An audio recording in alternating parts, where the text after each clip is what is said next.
ਸਿੰਘ ਸਾਹਿਬ ਰਾਏਪੁਰ ਦੇ ਦਾਸ ਉਥੋਂ ਥੋੜੀ ਜਿਹੀਆਂ ਬੇਨਤੀਆਂ ਅੱਗੇ ਸਾਂਝੀਆਂ ਕਰੇਗਾ ਆਪ ਜੀ ਨਾਲ। ਇੱਕ ਵਾਰੀ ਫਿਰ ਸੁਰਤੀਆਂ ਬਿਰਤੀਆਂ ਨੂੰ ਉਜਾਗਰ ਕਰੀਏ ਜੀ।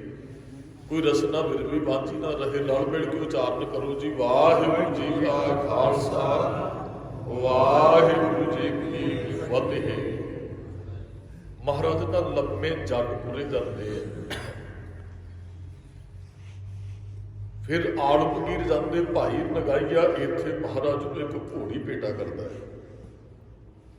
ਮਹਾਰਾਜ ਇਸ ਇਲਾਕੇ 'ਚ ਵਿਚਰ ਰਹੇ ਹੈ। ਇੱਕ ਨੂਰਾ ਮਾਹੀ, ਇਹ ਰਾਏ ਕੱਲੇ ਰਾਜੇ ਦੀ ਰਿਆਸਤ ਹੈ। ਉਹ ਜਿਹੜਾ ਨੂਰਾ ਮਾਹੀ ਤੋਂ ਪਸ਼ੂ ਚਾਰਦੇ, ਪਸ਼ੂ ਰਾਏ ਕੱਲੇ ਰਾਜੇ ਦੇ ਸਿਰਫ ਬਾਗੀ ਹੈ। ਮਹਾਰਾਜ ਨੇ ਉੱਥੇ ਨਾ ਘੋੜੀ ਦੀ ਸਵਾਰੀ ਕਰਨੀ ਸੀ। ਉੱਚ ਦੇ ਪੀਰ ਬਣੇ ਹੋਏ ਸਨ ਤੇ ਮਹਾਰਾਜ ਨੂੰ ਲੱਗੀ ਹੈ ਪਿਆਸ। ਮਹਾਰਾਜ ਕਹਿੰਦੇ ਦਇਆ ਸਿੰਘ ਪਸ਼ੂ ਕਿਹਦੇ ਚੱਲ ਰਹੇ ਆ। ਦਇਆ ਸਿੰਘ ਉਹਨਾਂ ਨੇ ਵੇਖਿਆ ਤੇ ਉਹ ਆਜੜੀ ਮਿਲਿਆ ਜੀ, ਜਿਹੜਾ ਨੂਰਾ ਮਾਹੀ ਹੈ ਪਸ਼ੂ ਚਾਰਨ ਵਾਲਾ। ਉਹ ਮਹਾਰਾਜ ਦੇ ਕੋਲ ਸਿੰਘ ਲੈ ਕੇ ਆਏ ਤੇ ਮਹਾਰਾਜ ਕਹਿੰਦੇ ਭਾਈ ਜਲ ਛਕਾ ਜੇ ਹੈ। ਕਹਿੰਦਾ ਜੀ ਜਲ ਨਹੀਂ ਹੈ ਮੇਰੇ ਕੋਲ। ਮਹਾਰਾਜ ਕਹਿੰਦੇ ਇੱਥੇ ਕੀ ਕਰਦਾ? ਕਹਿੰਦਾ ਜੀ ਪਸ਼ੂ ਚਾਰਦਾ। ਮਹਾਰਾਜ ਕਹਿੰਦੇ ਐਂ ਕਰ ਫਿਰ ਦੁੱਧ ਛਕਾ। ਕਹਿੰਦਾ ਜੀ ਦੁੱਧ ਵੀ ਨਹੀਂ ਹੈ। ਮਹਾਰਾਜ ਕਹਿੰਦੇ ਮੱਝਾਂ ਚਾਰਦਾ ਹੈ, ਪਸ਼ੂ ਚਾਰਦਾ ਹੈ, ਦੁੱਧ ਚੋ ਕੇ ਲਾਇਆ ਜੇ ਨਹੀਂ ਹੈ।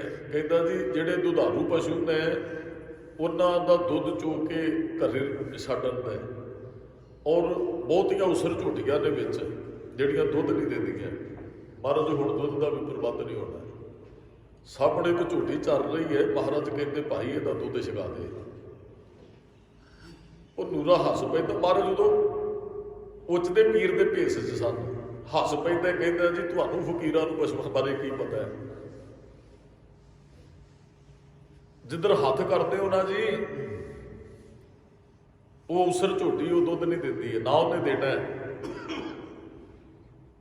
ਮਹਾਰਾਜ ਕਹਿੰਦੇ ਜਾ ਤੂੰ ਉਹ ਥਾਪੜਾ ਦੇ ਕੇ ਥੱਲੇ ਬੈਠ ਕੇ ਸਹੀ। ਕਹਿੰਦਾ ਮਹਾਰਾਜ ਕਦੇ ਉਸਰ ਝੋਟੀ ਦੁੱਧ ਨਹੀਂ ਦਿੰਦੀ ਹੈ। ਮਹਾਰਾਜ ਕਹਿੰਦੇ ਜਾਏਗਾ। ਉਹਨੇ ਆਖਿਆ ਚਲੋ ਸੰਤ ਨੇ ਵੀ ਆਪਾਂ ਚਲੇ ਜਾਂਦੇ। ਉਹਨੂੰ ਨਹੀਂ ਸੀ ਪਤਾ ਗੁਰੂ ਗੋਬਿੰਦ ਸਿੰਘ ਸਾਹਿਬ ਹੈ, ਕਿਉਂਕਿ ਭੇਸ ਉਹਨਾਂ ਦਾ ਉਹੋ ਜਿਹਾ ਸੀ, ਉਸ ਦੇ ਪੀਰ ਵਾਲਾ। ਚਲੋ ਜੀ ਠੀਕ ਹੈ, ਮੰਨ ਲੈਂਦੇ ਬਚਨ। ਚੱਲੇ ਤੇ ਕਹਿੰਦੇ ਜੀ ਬਰਤਨ ਨਹੀਂ ਹੈ। ਮਹਾਰਾਜ ਦੇ ਹੱਥ 'ਚ ਇੱਕ ਗੰਗਾ ਸਾਗਰ ਨਾਮ ਦਾ ਬਰਤਨ ਹੈ। ਮਹਾਰਾਜ ਉਹ ਪਕੜਾ ਦਿੰਦੇ, ਕਹਿੰਦੇ ਜਾ ਵੀ ਇਹਦੇ 'ਚ ਦੁੱਧ ਚੋ ਕੇ ਲਿਆ।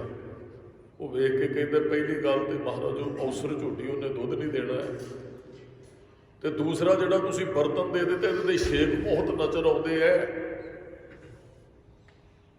ਮਹਾਰਾਜ ਵੀ ਇਹਨੇ ਦੁੱਧ ਦੇ ਵਿੱਚੋਂ ਚੋ ਜਾਣਾ, ਵਗ ਜਾਣਾ। ਮਹਾਰਾਜ ਕਹਿੰਦੇ ਜਾ। ਉਹਨੇ ਦੁੱਧ ਚੋਇਆ ਜੀ, ਉਸਰ ਝੋਟੀ ਨੇ ਦੁੱਧ ਵੀ ਦੇ ਦਿੱਤਾ, ਛੇਕਾਂ 'ਚੋਂ ਦੁੱਧ ਲੀਕ ਵੀ ਨਹੀਂ ਹੋਇਆ। ਉਹ ਜਾ ਕੇ ਫਿਰ ਨੂਰਾ ਮਾਹੀ ਰਾਏ ਕੱਲੇ ਰਾਜੇ ਨੂੰ ਕਹਿੰਦਾ ਮਹਾਰਾਜ ਕੋਈ ਸਾਧੂ ਸੰਤ ਮਿਲੇ ਨੇ, ਕਮਾਲ ਹੋ ਗਈ। ਉਸਰ ਝੋਟੀ ਨੇ ਦੁੱਧ ਦੇ ਦਿੱਤਾ, ਬਹੁਤ ਛੇਕ ਸਨ ਬਰਤਨ ਦੇ ਅੰਦਰ। ਉਹ ਬਰਤਨ 'ਚੋਂ ਦੁੱਧ ਚੋਇਆ ਨੇ। ਰਾਏ ਕੱਲੇ ਰਾਜੇ ਦੀ ਸੁਰਤ 'ਚ ਇੱਕ ਗੱਲ ਆਈ। ਕਹਿੰਦਾ ਵੀ ਇਹ ਤੇ ਕਰਾਮਾਤ ਗੁਰੂ ਗੋਬਿੰਦ ਸਿੰਘ ਸਾਹਿਬ ਵਿੱਚ ਹੋ ਸਕਦੀ ਹੈ।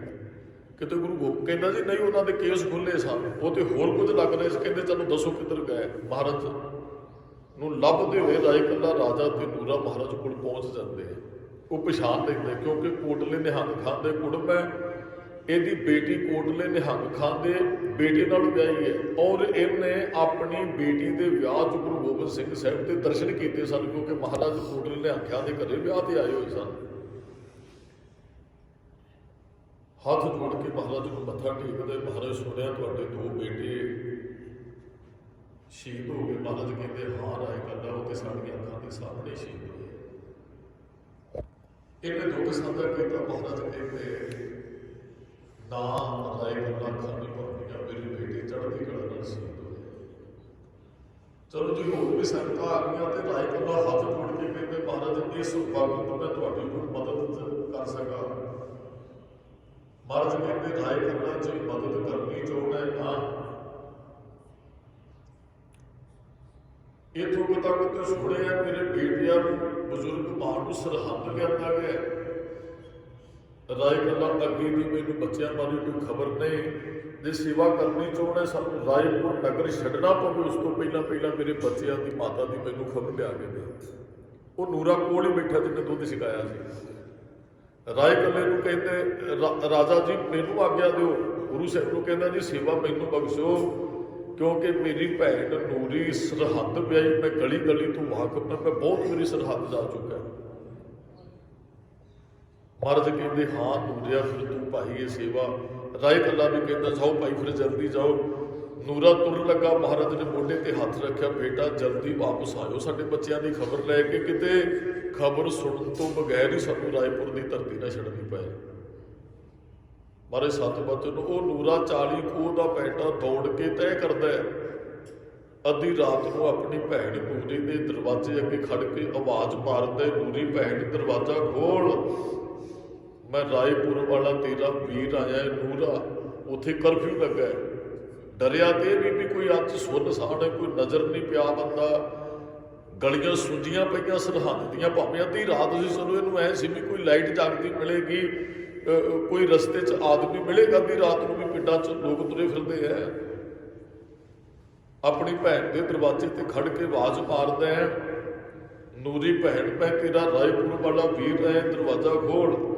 ਉਹ ਡਰ ਜਾਂਦੇ ਪਤੀ ਪਤਨੀ ਵੀ ਕਰਫਿਊ ਲੱਗਾ, ਬਾਹਰੋਂ ਕੌਣ ਹੈ। ਉਹ ਫਿਰ ਚੁੱਪ ਕਰਕੇ ਸੌਂ ਜਾਂਦੇ। ਫਿਰ ਆਵਾਜ਼ ਆਉਂਦੀ, ਨੂਰੀ ਭੈਣੇ ਦਰਵਾਜ਼ਾ ਖੋਲ।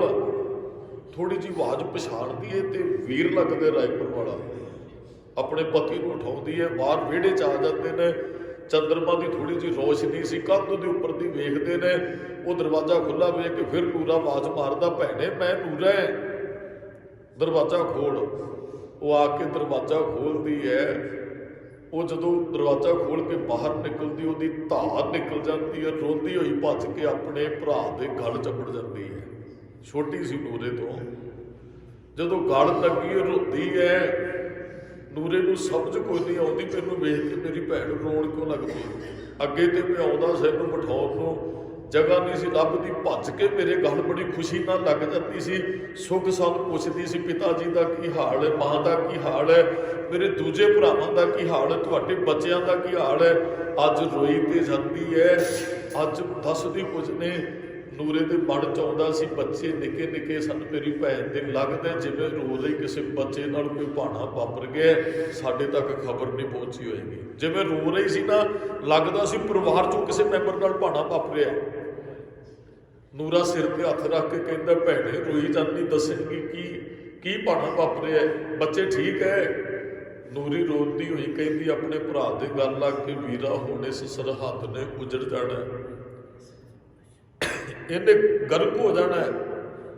ਨੂਰੇ ਨੂੰ ਸਮਝ ਕੋਈ ਨਹੀਂ ਪੈਂਦੀ, ਰੋਈ ਜਾਂਦੀ ਹੈ। ਸਰਹੱਦ ਨੇ ਉਹਨੂੰ ਆਪਣੇ ਗਲ ਕੋਲੋਂ ਲਾ ਕੇ ਕਹਿੰਦਾ, ਕਬਲੀਏ ਕੁਝ ਦੱਸੇਗੀ ਵੀ ਕਿ ਨਹੀਂ, ਮੈਨੂੰ ਵੀ ਰੁਵਾ ਰਹੀ ਹੈ, ਕਿਉਂ ਸਰਹੱਦ ਨੇ ਉਜੜ ਜਾਣਾ, ਕਿਉਂ ਇਹਨੇ ਗਰਕ ਹੋ ਜਾਣਾ ਹੈ। ਵੀਰਾ ਇਸ ਕਰਕੇ ਹੁਣ ਸਰਹੱਦ ਨੇ ਗਰਕ ਹੋ ਜਾਣਾ ਹੈ, ਕਿਉਂਕਿ 4 ਦਿਨ ਪਹਿਲਾਂ ਗੁਰੂ ਗੋਬਿੰਦ ਸਿੰਘ ਸਾਹਿਬ ਦੇ ਨਿੱਕੇ ਬੱਚਿਆਂ ਨੂੰ ਔਰ ਬੁੱਢੀ ਮਾਂ ਨੂੰ ਵਜੀਦ ਖਾਨ ਨੇ ਕੋਹ ਕੇ ਇੱਥੇ ਸ਼ਹੀਦ ਕਰ ਦਿੱਤਾ ਇਸ ਧਰਤੀ ਦੇ ਉੱਪਰ। ਜਦੋਂ ਨੂਰੀ ਦੀ ਰਸਨਾ ਤੋਂ ਸੁਣਿਆ, ਨੂਰੇ ਦੀ ਧਾਰ ਨਿਕਲ ਗਈ, ਭੈਣੇ ਇਹ ਕੀ ਕਹਿ ਰਹੀ ਹੈ। ਉਹ ਮੈਨੂੰ ਤੇ ਗੁਰੂ ਗੋਬਿੰਦ ਸਿੰਘ ਸਾਹਿਬ ਨੇ ਭੇਜਿਆ, ਮੈਂ ਤੇ ਰਸਤੇ 'ਚ ਆਉਂਦਾ ਸੋਚਦਾ ਸਾਂ ਅੱਜ ਜਾ ਕੇ ਉਸ ਮਾਂ ਦੇ ਦਰਸ਼ਨ ਕਰਾਂਗਾ ਜਿਹਨੇ ਗੁਰੂ ਗੋਬਿੰਦ ਸਿੰਘ ਸਾਹਿਬ ਨੂੰ ਜਨਮ ਦਿੱਤੇ। ਮੈਂ ਉਹਨਾਂ ਸਾਹਿਬਜ਼ਾਦਿਆਂ ਦੇ ਦਰਸ਼ਨ ਕਰਾਂਗਾ ਜਿਹੜੇ ਗੁਰੂ ਗੋਬਿੰਦ ਸਿੰਘ ਸਾਹਿਬ ਦੇ ਪੁੱਤ ਬਣ ਕੇ ਉਹਨਾਂ ਦੇ ਘਰੇ ਆਏ ਹੈ। ਭੈਣੇ ਕਹਿ ਦੇ ਜੋ ਬੋਲਿਆ ਝੂਠ ਹੈ। ਉਹ ਨੂਰੀ ਰੋਂਦੀ ਹੋਈ ਕਹਿੰਦੀ, ਵੀਰਾ ਕਿਵੇਂ ਕਹਿ ਦਿਆਂ ਝੂਠ ਹੈ, ਮੈਂ ਤੇ ਸਾਹਿਬਜ਼ਾਦਿਆਂ ਦੀਆਂ ਲਾਸ਼ਾਂ ਦੇ ਦਰਸ਼ਨ ਕਰਕੇ ਆਈ, ਉਹਨਾਂ ਦੇ ਸੀਸ ਕਿਤੇ ਪਏ ਸਨ ਤੇ ਧੜ ਕਿਤੇ ਪਏ ਸਨ। ਮੈਂ ਉਸ ਬੁੱਢੀ 81-82 ਸਾਲ ਦੀ ਮਾਂ ਦਾ ਸਰੀਰ ਵੇਖਿਆ ਵੀਰਾ, ਜਿਹਨੂੰ 140 ਫੁੱਟ ਉੱਚੇ ਬੁਰਜ ਤੋਂ ਇਹਨਾਂ ਪਾਪੀਆਂ ਨੇ ਧੱਕਾ ਦੇ ਕੇ ਬੁੱਢੇ ਸਰੀਰ ਨੂੰ ਧਰਤੀ ਤੇ ਸੁੱਟ ਦਿੱਤਾ। ਇਹਨਾਂ ਨਾ ਉਸ ਬੁੱਢੀ ਮਾਂ ਤੇ ਤਰਸ ਕੀਤਾ, ਨਾ ਇਹਨਾਂ ਬੱਚਿਆਂ ਤੇ ਤਰਸ ਕੀਤਾ। ਨੂਰਾ ਵੀ ਆਪਣੀ ਭੈਣ ਨੂੰ ਫਿਰ ਘੁੱਟ ਕੇ ਗੱਲ ਲਾਉਂਦਾ, ਭੈਣੇ ਇਹ ਕੀ ਭਾਣਾ ਵਾਪਰ ਗਿਆ, ਮੈਂ ਗੁਰੂ ਸਾਹਿਬ ਨੂੰ ਦੱਸਾਂਗਾ ਜਾ ਕੇ ਕਿ 2 ਬੱਚੇ ਤੇ ਮਹਾਰਾਜ ਦੀ ਅੱਖਾਂ ਦੇ ਸਾਹਮਣੇ ਸ਼ਹੀਦ ਹੋ ਗਏ ਸਨ। ਇਹ ਕੀ ਖਬਰ। ਵੀਰਾ ਜਲਦੀ ਘਰੇ ਆ ਜਾ, ਬਾਹਰ ਕਰਫਿਊ ਲੱਗਾ, ਕੋਈ ਸਾਡੀ ਆਵਾਜ਼ ਨਾ ਸੁਣੇ, ਘਰੇ ਗਿਆ ਰਸੋਈ 'ਚ ਚੱਲੀ, ਵੀਰਾ ਪਾਣੀ ਲੈ ਕੇ ਆਉਣੀ ਹੈ। ਭੈਣੇ ਮੇਰੇ ਗੱਜ ਤੋਂ ਪਾਣੀ ਨਹੀਂ ਉਤਰਨਾ, ਦੱਸ ਤੂੰ ਭਾਣਾ ਕੀ ਵਾਪਰਿਆ। ਜੁੱਲੇ 'ਚ ਬੈਠ ਕੇ ਦੋਵੇਂ ਆਹ ਦਿਨ ਸਨ। ਅੱਜ ਦੇ ਦਿਨ ਗੁਰਮੁਖੋ ਸਾਹਿਬਜ਼ਾਦਿਆਂ ਦੀਆਂ ਲਾਸ਼ਾਂ ਠੰਡ 'ਚ, ਸਾਰੀ ਰਾਤ ਠੰਡ 'ਚ ਲਾਸ਼ਾਂ ਪਈਆਂ ਰਹੀਆਂ। ਅੱਜ ਵੀ ਲਾਸ਼ਾਂ ਜੀ ਉੱਥੇ ਹੀ ਪਈਆਂ। ਕੱਲ ਨੀਆਂ 'ਚ ਖਿਲਾਰ ਰਿਹਾ ਸੀ, ਕੱਲ ਸਾਹ ਰਗਾਂ ਕੱਟੀਆਂ ਸਨ, ਅੱਜ ਦਾ ਸਾਰਾ ਦਿਨ ਲਾਸ਼ਾਂ ਜਿਹੜੀਆਂ ਨੇ ਉੱਥੇ ਪਈਆਂ ਰਹਿੰਦੀਆਂ ਸੁੱਜੀਆਂ। ਆਪ ਤੇ ਜਾ ਕੇ ਰਜਾਈਆਂ 'ਚ ਵੜ ਕੇ ਸੌਂ ਗਏ। ਮਾਂ ਗੁਜਰ ਕੌਰ ਦੀ ਸਾਹਿਬਜ਼ਾਦਿਆਂ ਦੀ ਲਾਸ਼ ਬਾਹਰ ਠੰਡ ਦੇ ਅੰਦਰ ਹੀ ਪਈ ਹੈ, ਸਾਰੀ ਰਾਤ ਉੱਥੇ, ਹੁਣ ਵੀ ਉੱਥੇ ਹੀ ਲਾਸ਼ਾਂ ਪਈਆਂ ਨੇ ਇਤਿਹਾਸ ਦੇ ਮੁਤਾਬਕ। ਅੱਜ ਜਿਹੜਾ ਹੁਣ ਸਮਾਂ ਚੱਲ ਰਿਹਾ, ਉਹ ਮੰਜੇ ਜੁੱਲੇ 'ਚ ਬਿਠਾਇਆ ਨੂਰੇ ਨੂੰ। ਉਹ ਪੁੱਛਦਾ, ਕਹਿੰਦਾ ਭੈਣੇ ਮੈਨੂੰ ਸਾਰੀ ਗੱਲ ਦੱਸੋ। ਫਿਰ ਦੱਸਦੀ, ਵੀਰਾ ਗੱਗੂ ਬੇਈਮਾਨ ਹੋ ਗਿਆ। ਉਸ ਡੋਬੀ ਨੇ ਥੋੜੀਆਂ ਜਿਹੀਆਂ ਮੋਹਰਾਂ ਦੇ ਬਦਲੇ ਸਤਿਗੁਰਾਂ ਦੀ ਮਾਂ ਨੂੰ, ਬੱਚਿਆਂ ਨੂੰ ਗ੍ਰਿਫਤਾਰ ਕਰਵਾ ਦਿੱਤਾ। ਵੀਰਾ ਇੱਕ ਰਾਤ ਉਹਨਾਂ ਨੇ ਗੱਗੂ ਦੇ ਘਰ ਕੱਟੀ, ਅਗਲੀ ਰਾਤ ਉਹਨਾਂ ਨੇ ਮਰਿੰਡੇ ਦੀ ਜੇਲ੍ਹ 'ਚ, ਤੇ ਫਿਰ ਵੀਰਾ ਉੱਥੋਂ ਸਾਹਿਬਜ਼ਾਦਿਆਂ ਨੂੰ ਸਰਹੱਦ ਲਿਆਂਦਾ ਗਿਆ। 140 ਫੁੱਟ ਉੱਚੇ ਬੁਰਜ 'ਚ ਉਹਨਾਂ ਨੂੰ ਕੈਦ ਕਰ ਦਿੱਤਾ ਗਿਆ।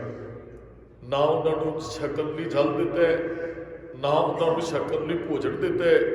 ਵੀਰਾ ਉੱਤੇ ਮੋਤੀ ਰਾਮ ਮਹਿਰੇ ਦਾ ਧੰਨਵਾਦ, ਜਿਹਨੇ 2 ਦਿਨ ਸ਼ੁਹਾਰੇ ਪਾ ਕੇ ਦੁੱਧ ਦੇ ਅੰਦਰ ਬੱਚਿਆਂ ਨੂੰ ਛਕਾਇਆ। ਵੀਰਾ ਪਹਿਲੇ ਦਿਨ ਪੇਛੀ ਪਈ, ਬੱਚੇ ਜਕਾਰੇ ਲਾਉਂਦੇ ਰਹੇ, ਲਾਲਚ ਦਿੱਤੇ ਕਿ ਉਹ ਕਿਸੇ ਲਾਲਚ 'ਚ ਨਹੀਂ ਆਏ। ਇਹ ਨੂਰੀ ਦੱਸਦੀ ਆਪਣੇ ਭਰਾ ਨੂੰ। ਫਿਰ ਅਗਲੇ ਦਿਨ ਵੀਰਾ ਸਾਹਿਬਜ਼ਾਦਿਆਂ ਨੂੰ ਟੌਰਚਰ ਕੀਤਾ ਗਿਆ, ਉਹਨਾਂ ਦੀਆਂ ਅੱਖਾਂ 'ਚੋਂ ਗਲੇਲਣੇ ਮਾਰੇ ਗਏ। ਉਹਨਾਂ ਨੂੰ ਕਿਹਾ ਗਿਆ ਤੁਹਾਡੇ ਬਾਪ ਦਾ ਕਤਲ ਹੋ ਗਿਆ, ਤੁਹਾਡੇ ਭਰਾਵਾਂ ਦਾ ਕਤਲ ਹੋ ਗਿਆ। ਫਿਰ ਵੀ ਵੀਰਾ ਸਾਹਿਬਜ਼ਾਦੇ ਡਰੇ ਡੋਲੇ ਤੇ ਘਬਰਾਏ ਨੇ, ਉਹ ਚੜ੍ਹਦੀ ਕਲਾ 'ਚ ਜਕਾਰੇ ਲਾਉਂਦੇ ਰਹੇ। ਦੂਸਰੀ ਪੇਛੀ ਸ਼ਾਮ ਨੂੰ ਕਾਜੀ ਫਤਵਾ ਜਾਰੀ ਕਰ ਦਿੰਦੇ, ਇਹਨਾਂ ਨੂੰ ਸਵੇਰੇ ਨੀਆਂ 'ਚ ਚਿਣ ਦਿੱਤਾ ਜਾਏ। ਸਾਹਿਬਜ਼ਾਦੇ ਸ਼ਾਮ ਨੂੰ ਆਪਣੇ ਦਾਦੀ ਦੀ ਬੁੱਕਲ 'ਚ ਆਏ, ਕਹਿਣ ਲੱਗੇ ਦਾਦੀ ਮਾਂ 2 ਪੇਛੀਆਂ ਤੇ ਗਏ, ਅਸੀਂ ਤੇਰੀ ਬੁੱਕਲ 'ਚ ਵਾਪਸ ਆ ਜਾਂਦੇ ਰਹੇ। ਅੱਜ ਤੇ ਦਾਦੀ ਮਾਂ ਫਤਵਾ ਜਾਰੀ ਹੋ ਗਏ, ਕੱਲ ਨੂੰ ਸਾਨੂੰ ਇਹਨਾਂ ਨੇ ਨੀਆਂ 'ਚ ਚਿਣ ਦੇਣਾ ਹੈ। ਦਾਦੀ ਮਾਂ ਕਹਿੰਦੀ ਬੇਟਾ ਨੀਆਂ 'ਚ ਹੀ ਚਿਣਨਗੇ, ਤੁਹਾਨੂੰ ਮਾਰ ਥੋੜੀ ਦੇਣਗੇ। ਕੋਈ ਗੱਲ ਨਹੀਂ ਮੇਰੇ ਬੱਚਿਓ, ਜੇ ਨੀਆਂ 'ਚ ਵੀ ਖੜਨਾ ਪਿਆ ਡਰਿਓ ਡੋਲਿਓ ਘਬਰਾਇਓ ਨਾ। ਬਾਬਾ ਫਤਿਹ ਸਿੰਘ ਕਹਿੰਦਾ ਦਾਦੀ ਮਾਂ ਅਸੀਂ ਡਰਨ ਵਾਲੇ ਥੋੜੀ ਐ, ਆਪ ਹੀ ਤੇ ਕਹਿੰਦੀ ਆ ਤੂੰ ਗੁਰੂ ਗੋਬਿੰਦ ਸਿੰਘ ਸਾਹਿਬ ਦੇ ਤੁਸੀਂ ਪੁੱਤਰ ਹੋ, ਗੁਰੂ ਤੇਗ ਬਹਾਦਰ ਸਾਹਿਬ ਦੇ ਪੋਤਰੇ ਹੋ। ਸਾਡੇ ਬਜ਼ੁਰਗਾਂ ਨੇ ਤਵੀਆਂ ਤੇ ਲੋਕ ਚੌਂਕੜੀਆਂ ਲਾਈਆਂ, ਜਿਵੇਂ ਗੁਰੂ ਅਰਜਨ ਸਾਹਿਬ ਦਾਦੀ ਮਾਂ ਤਵੀ ਤੇ ਬੈਠੇ ਗੀਤ ਗਾਉਂਦੇ ਰਹੇ ਨਾ, ਗੁਰਬਾਣੀ ਪੜ੍ਹਦੇ ਰਹੇ। ਤੇਰੇ ਪੋਤਰੇ ਨੀਆਂ 'ਚ ਖੜੇ ਵੀ ਗੁਰਬਾਣੀ ਦੇ ਸ਼ਬਦ ਪੜ੍ਹਨਗੇ, ਉਹ ਕਦੇ ਡੋਲਣਗੇ ਨਹੀਂ। ਇਹ ਨੂਰੀ ਦੱਸਦੀ ਵੀਰਾ ਚੜ੍ਹਦੀ ਕਲਾ ਦੇ ਨਾਲ। ਫਿਰ ਖੀਰ ਨੂੰ ਨੀਆਂ 'ਚ ਚਿਣ ਦਿੱਤਾ ਗਿਆ ਸਾਹਿਬਜ਼ਾਦਿਆਂ ਨੂੰ, ਬੱਚੇ ਬੇਹੋਸ਼ ਹੋ ਗਏ।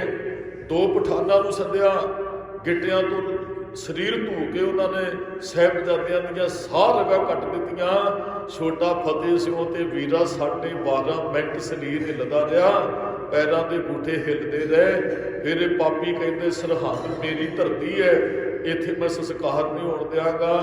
ਵੀਰਾ ਉਤੇ ਟੋਡਰ ਮੱਲ ਦਾ ਧੰਨਵਾਦ, ਜਿਨੇ ਸੰਸਕਾਰ ਕੀਤਾ।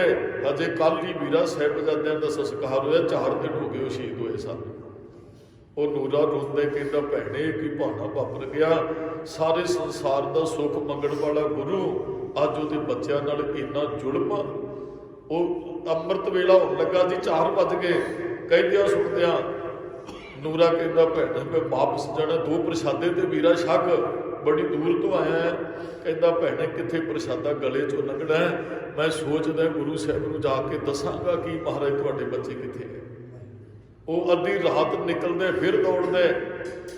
ਇੱਧਰੋਂ ਗੁਰੂ ਗੋਬਿੰਦ ਸਿੰਘ ਸਾਹਿਬ ਮਹਾਰਾਜ ਕਾਲੇ ਪੈ ਰਹੇ ਨੇ। ਮਹਾਰਾਜ 10-10 ਮਿੰਟ ਬਾਅਦ ਪੁੱਛਦੇ, ਕਹਿੰਦੇ ਭਾਈ ਨੂਰਾ ਆਉਂਦਾ ਨਹੀਂ, ਨੂਰਾ ਆਉਂਦਾ ਨਹੀਂ। ਮਹਾਰਾਜ ਨੇ ਇੱਕ ਸਿੱਖ ਨੂੰ ਦਰਖਤ ਤੇ ਚੜਾਇਆ, ਜਾਓ ਚੜ੍ਹ ਕੇ ਵੇਖੋ। ਉਹ ਫਿਰ ਕਹਿੰਦਾ ਨਹੀਂ ਆਉਂਦਾ ਜੀ ਨਹੀਂ। ਮਹਾਰਾਜ ਬੜੇ ਕਾਲੇ ਪੈ ਰਹੇ ਨੇ। ਮੇਰੇ ਵਰਗੇ ਜਿਹੜੇ ਉੱਥੇ ਸਰੀਰ ਬੈਠੇ ਉੱਤੇ ਸੋਚਣ ਲੱਗੇ ਅਸਕਰ ਪੁੱਤਰ ਸਾਨਾ ਗੁਰੂ ਗੋਬਿੰਦ ਸਿੰਘ ਸਾਹਿਬ ਦੇ ਕਿਵੇਂ ਮਹਾਰਾਜ ਤੜਫ ਰਹੇ ਨੇ, ਆਪਣੇ ਬੱਚਿਆਂ ਦੀ ਖਬਰ ਸੁਣ ਲਈ, ਸ਼ਾਇਦ ਇਹ ਸੁਣ ਲਈ ਤੜਫ ਰਹੇ ਨੇ ਮੇਰੇ ਬੱਚੇ ਜਿਉਂਦੇ ਹੋਣ। ਦਰਖਤ ਤੇ ਚੜੇ ਸਿੱਖ ਨੇ ਕਿਹਾ, ਕਹਿੰਦਾ ਮਹਾਰਾਜ ਉਹ ਨੂਰਾ ਦੌੜਦਾ ਆਉਂਦਾ। ਸਾਡਾ ਇਤਿਹਾਸ ਕਹਿੰਦਾ 2-250 ਕਦਮ ਮਹਾਰਾਜ ਦੌੜ ਕੇ ਨੂਰੇ ਵੱਲ ਜਾਂਦੇ ਹੈ। ਨੂਰਾ ਸਾਊ ਸਾਈ ਹੋਇਆ, ਬੜਾ ਥੱਕਿਆ ਟੁੱਟਿਆ ਸਰੀਰ, ਸਾਹਮਣੇ ਆ ਕੇ ਖੜ ਜਾਂਦੇ।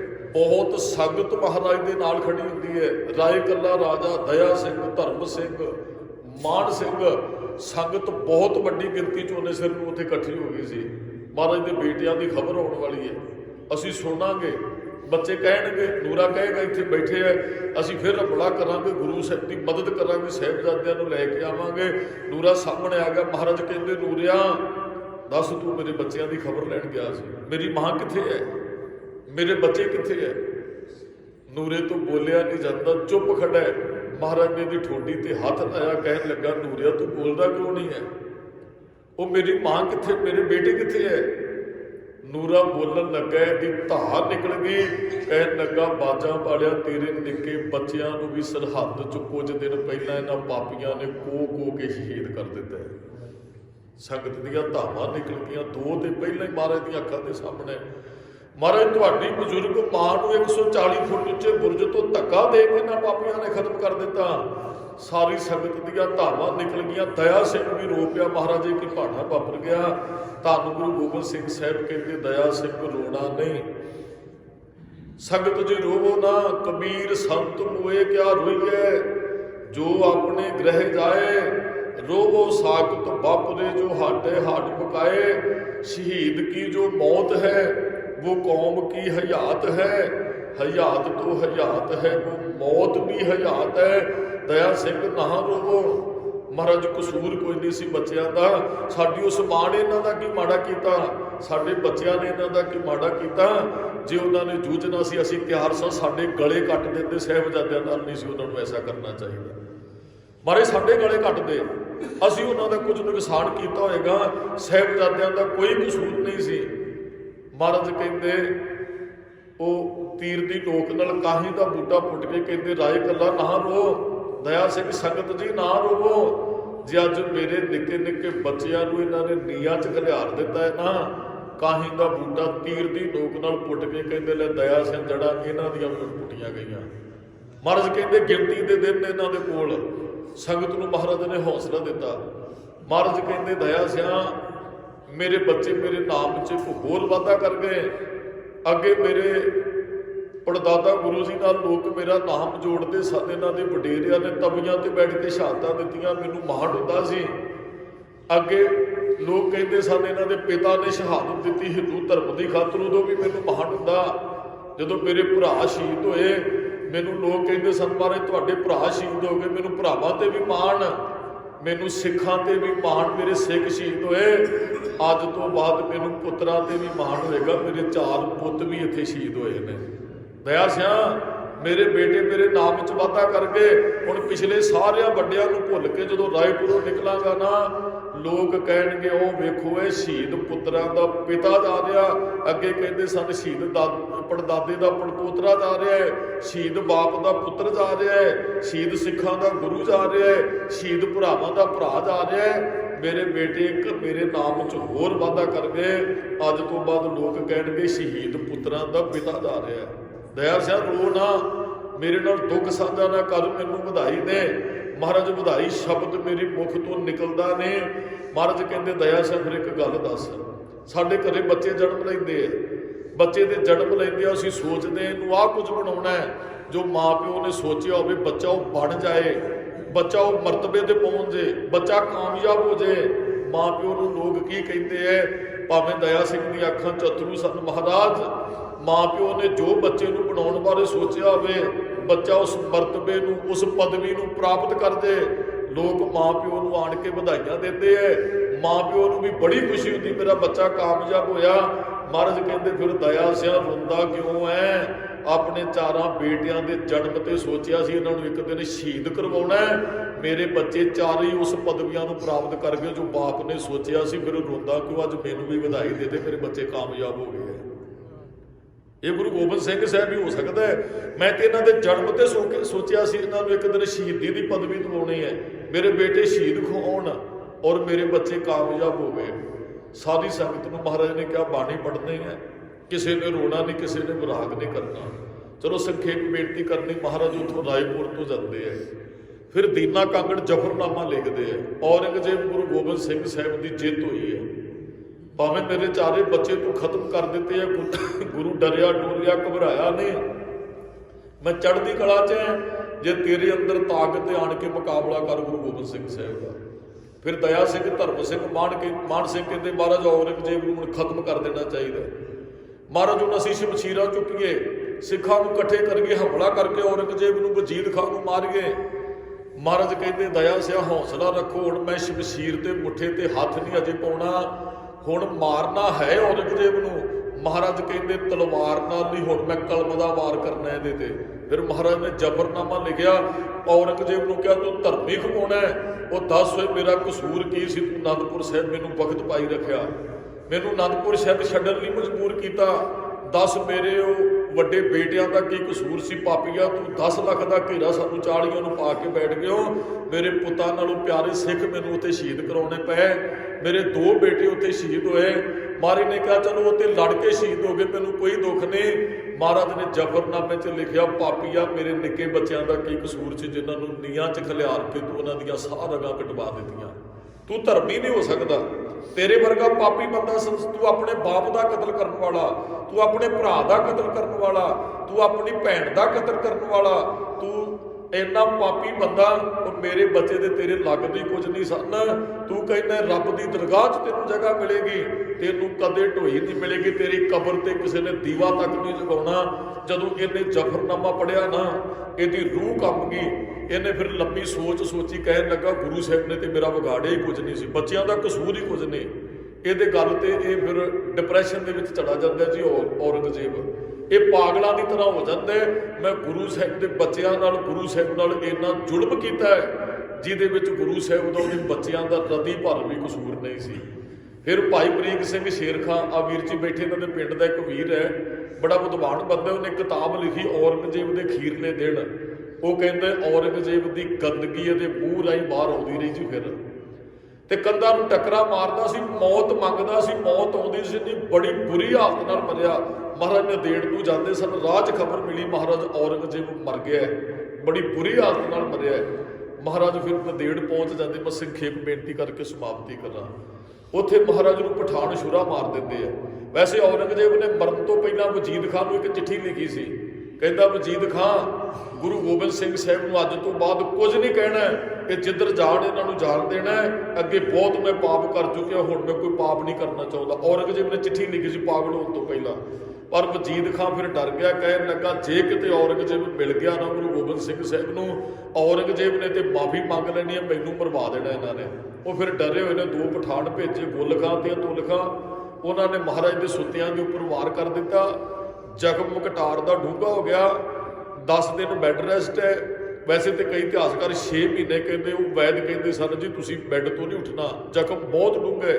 ਮਹਾਰਾਜ ਫਿਰ ਚਿੱਲੇ ਤੇ ਤੀਰ ਚੜਾ ਕੇ ਕਿੱਧਰ ਚਲਾ ਦਿੰਦੇ ਐ, ਜ਼ਖਮ ਖੁੱਲ ਜਾਂਦੇ।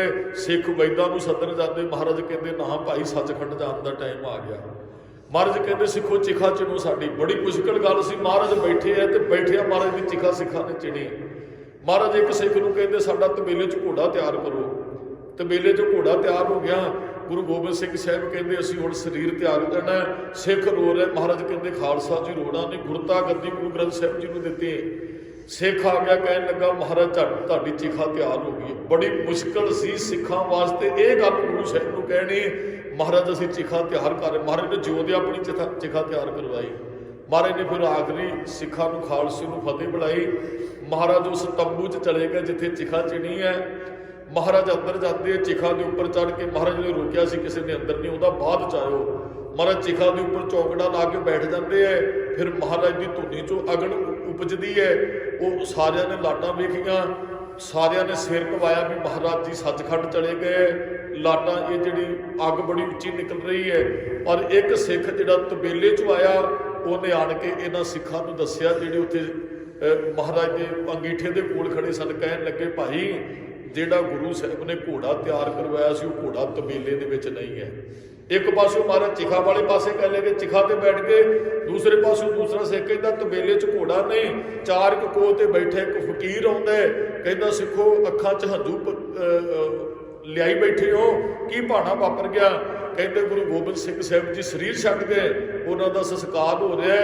ਉਹ ਫਕੀਰ ਹੱਥ ਜੋੜ ਕੇ ਕਹਿੰਦੇ ਖਾਲਸਾ ਜੀ ਹੁਣੇ ਥੋੜੇ ਦੇਰ ਪਹਿਲਾਂ ਗੁਰੂ ਗੋਬਿੰਦ ਸਿੰਘ ਸਾਹਿਬ ਜੀ ਮੈਨੂੰ ਮਿਲ ਕੇ ਗਏ। ਉਹ ਕਹਿੰਦੇ ਸਿੱਖਾਂ ਨੂੰ ਕਿਉਂ ਵਿਰਾਗ ਨਾ ਕਰਨ, ਮੈਂ ਕਿਤੇ ਨਹੀਂ ਗਿਆ, ਮੈਂ ਤੁਹਾਡੇ ਅੰਦਰ ਬੈਠਾ। ਮੈਨੂੰ ਗੁਰੂ ਸਾਹਿਬ ਨੇ ਦਰਸ਼ਨ ਦਿੱਤੇ ਨੇ। ਉਹ ਕਹਿੰਦੇ ਮੈਂ ਕਿਤੇ ਨਹੀਂ ਗਿਆ, ਗੁਰ ਮੇਰੇ ਸੰਗ ਸਦਾ ਹੈ ਨਾਲੇ, ਸਿਮਰ ਸਿਮਰ ਤਿਸ ਸਦਾ ਸੁਭਾਲੇ, ਦੁਕਾੜ ਪਰਨਾਸੀ ਦਿਆਲ ਸਰੂਪੇ ਸਦਾ ਅੰਗ ਸੰਗੇ, ਅਪੰਗ ਗੁੜੇ ਪੁੱਤੇ। ਗੁਰੂ ਅੱਜ ਵੀ ਸਾਡੇ ਅੰਗ ਸੰਗ ਹੈ, ਗੁਰੂ ਕਿਤੇ ਨਹੀਂ ਗਿਆ। ਮਹਿਸੂਸ ਕਰਨ ਦੀ ਜ਼ਰੂਰਤ ਹੈ। ਸਮੁੱਚੀਆਂ ਸੰਗਤਾਂ ਦਾ ਬਹੁਤ ਬਹੁਤ ਧੰਨਵਾਦ। ਦਾਸ ਨੇ ਬੇਨਤੀ ਕੀਤੀ ਸੀ ਵੀ ਆਪਾਂ ਲੜੀਵਾਰ ਇਤਿਹਾਸ ਸ਼ੁਰੂ ਕਰਾਂਗੇ ਔਰ ਵਿਸ਼ੇਸ਼ ਤੌਰ ਤੇ ਬਹੁਤ ਸੰਗਤਾਂ ਨੇ ਹਾਜ਼ਰੀ ਭਰੀ। ਸਤਿਗੁਰੂ ਕਿਰਪਾ ਕਰਨ, ਸਮੁੱਚੀਆਂ ਸੰਗਤਾਂ ਦੀ ਹਾਜ਼ਰੀ, ਕੀਤੀ ਹੋਈ ਸੇਵਾ, ਦਰ ਪ੍ਰਵਾਨ ਕਰਨ, ਦਰੋਂ ਘਰੋਂ ਨਾਮਦਾਨ, ਗੁਰਸਿੱਖੀ ਜੀਵਨ, ਬਾਣੀ ਨਾਲ ਪਿਆਰ ਸੰਗਤਾਂ ਨੂੰ ਸਤਿਗੁਰੂ ਜੀ ਬਖਸ਼ਿਸ਼ ਕਰਨ। ਭੁੱਲਾਂ ਚੁੱਕਾਂ ਦੀ ਖਿਮਾ ਜੀ। ਸਮੂਹ ਸੰਗਤ ਦਾ ਧੰਨਵਾਦ। ਇਹਨਾਂ ਸਥਾਨਾਂ ਦੀ ਸੇਵਾ ਕਾਰ ਸੇਵਾ ਵਾਲੇ ਮਹਾਂਪੁਰਖ ਬਾਬਾ ਜਗਤਾਰ ਸਿੰਘ ਜੀ ਕਰਵਾ ਰਹੇ ਹੈ। ਦੀਵਾਨ ਹਾਲ ਦੀ ਸੇਵਾ ਵੱਡੇ ਪੱਧਰ ਤੇ ਚੱਲ ਰਹੀ ਹੈ ਜੀ। ਸੇਵਾਵਾਂ 'ਚ ਹੀ ਸੇਵਾ ਕੇ ਆਪ ਜੀ ਗੁਰੂ ਸਾਹਿਬ ਦੀਆਂ ਖੁਸ਼ੀਆਂ ਪ੍ਰਾਪਤ ਕਰ ਸਕਦੇ।